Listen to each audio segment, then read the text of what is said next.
Before we discuss Sartre's major points of existentialism, let us define it. Existentialism is a philosophical theory in which we exist as free individuals who make our own lives through free will. This belief emphasizes the first point, which is that we are free. Existentialism believes that existence precedes essence, which means that we are born first before we have a certain purpose or role in this world. We are not given any predetermined purpose for our existence, and that we have the freedom in making our lives as we go through it. Because of this abundance of freedom, anything is possible, which means that this freedom is also a burden. This is called the anguish of freedom. It's scary to think that our future and our lives rest on the choices that we freely make. However, even though we have free will in our life choices, some people still choose to live by society's standards. Sartre calls this living in bad faith.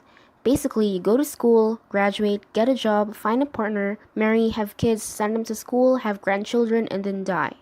Sartre blames capitalism over this and how money keeps us from what we really want to do, like traveling around the world, becoming a musician, and quitting our job, in which we have the absolute freedom to do so. Sartre also introduced un soi, or being in itself, and pour soi, or being for itself. Being in itself is something whose essence is already determined and cannot be changed, and is unaware of itself, like how a tree is not conscious of its existence, while being for itself is something whose essence is not determined and therefore must make it themselves, like us humans.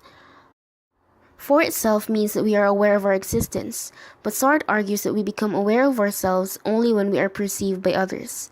However, the gazes of other people objectify us, and we perceive ourselves in the same manner as the objectifications of other people.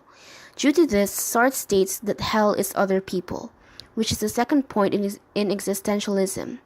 Hell is other people since we are constantly under the gaze of the people around us, and their gazes objectify us and limits us and strips away the freedom in our existence in our minds. This perfectly describes how society works.